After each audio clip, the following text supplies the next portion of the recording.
నేను మళ్ళీ చెప్తున్నా, నిన్న మొన్న పవన్ కళ్యాణ్ మాటలు మాట్లాడుతాడు కదా, కోనసీమ కాట తెలంగాణోళ్ళ దిష్టికాన్లు దాకాట అక్కడ కొబ్బరి చెట్లన్నీ మొండ్యాలైనాయట. ఇవి బుద్ధున మాటలేనా? ఒక డిప్యూటీ సీఎం మాట్లాడవలసిన మాటలేనా ఇవి?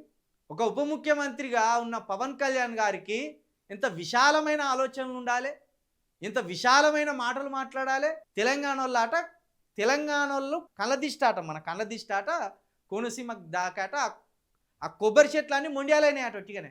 ఒక ఉప ముఖ్యమంత్రిగా ఉండి ఆయన మాట్లాడుతున్న మాటలు ఇవి. సిగ్గు ఉండాలి కదా మరి పవన్ కళ్యాణ్కి. నీకు అంత పౌరుషం ఉంటే హైదరాబాదులో నీ ఆస్తులు ఉన్నాయి, హైదరాబాదులో నీ ఇల్లు ఉన్నది, హైదరాబాద్ నుండే నువ్వు షూటింగ్లు చేసుకుంటున్నావు. నీకు నిజంగా అంత పౌరుషం ఉంటే ఇమీడియట్లీ ఇవన్నీ అమ్ముకొని వెళ్ళిపో. నిజంగా మాకు గంత కళ్ళమంటతనం ఉంటే నీ ఆస్తులు నీకు ఇక్కడ ఉంటాయా? నీ సినిమాలు చూస్తామానే అసలు. మొన్న ఏదో పనికి మాలిన సినిమా తీసిన ఓజీ అని. ఏంటిది ఓజీ అంటే? ఆ ఓజీని కూడా అది అది ఫ్లాప్ సినిమా, దాన్ని కూడా పని కట్టుకొని మా తెలంగాణ పోరగాన్లు ఆ ఓజీ బ్యాండ్లు వేసుకొని పోయి చూసి వచ్చింది. అంటే నీ నీ విష మనస్తత్వం తెలియక. అసలు ఆంధ్రప్రదేశ్ తెలంగాణ ఎన్ని సంవత్సరాలు కలిసి ఉన్నది? 60 సంవత్సరాలు కలిసి ఉన్నది. రెండు రాష్ట్రాలుగా ఉన్న మనము ఒక రాష్ట్రంగా మారినాం. ఒక రాష్ట్రంగా ఉన్నాం మనం, మళ్ళీ రెండు రాష్ట్రాలుగా విడిపోయినాం. హైదరాబాద్ అనే స్టేట్ ప్రత్యేకంగా ఉన్నది, మీకు అక్కడ మీరు మద్రాస్ రెసిడెన్సీ కింద మీరు ఉన్నారు. రెండు రాష్ట్రాల కిందనే ఉన్నాం మనం. మొదట ఆంధ్రప్రదేశ్గా ఏర్పడి ఒక రాష్ట్రంగా మారినాం. తర్వాత మళ్ళీ నచ్చక ఓ రెండు రాష్ట్రాలుగా విడిపోయి ప్రజలుగా కలిసి ఉంటాను. ఒక మీడియాలో ఉన్న జర్నలిస్ట్కు నాకే ఇంత ప్రేమ ఉంటే, ఇంత విశాల దృక్పథం ఉంటే, ఇంత ఆచితూచి మాట్లాడితే, డిప్యూటీ సీఎంగా ఉన్న నువ్వు ఎంత ఆచితూచి మాట్లాడాలి, ఇంత ఆలోచనతోటి మాట్లాడాలి నువ్వు. కానీ తెలంగాణ ప్రజల కళ్ళ దిష్టి తగిలి కోనసీమ కొబ్బరి చెట్లన్నీ మొండ్యాలైనాయి అంటాను. మొండ్యాలు.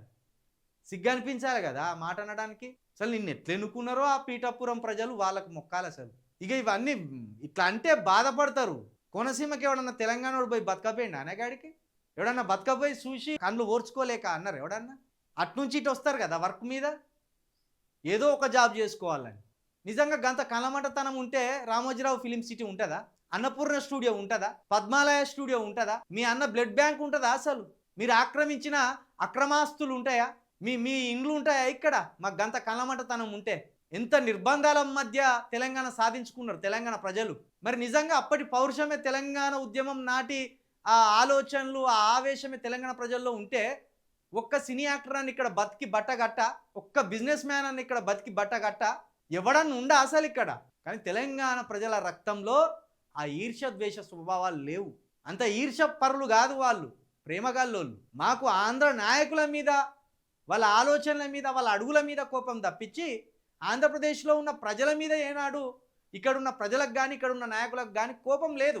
అసలు పవన్ కళ్యాణ్ అనేటోడు లీడర్ ఎట్లా నాకు అర్థం కాదు. ప్రపంచంలో ఎవడు పార్టీ పెట్టినా వాడే ముఖ్యమంత్రి కావాలని కోరుకుంటారు.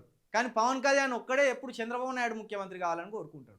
2014 నుండి 2025 వరకు జనసేన అనే పార్టీ పేరుకు పెట్టే పార్టీ అది. 2014లో చంద్రబాబు నాయుడు ముఖ్యమంత్రి, ఆయనకే మద్దతు అని ప్రకటించిండా?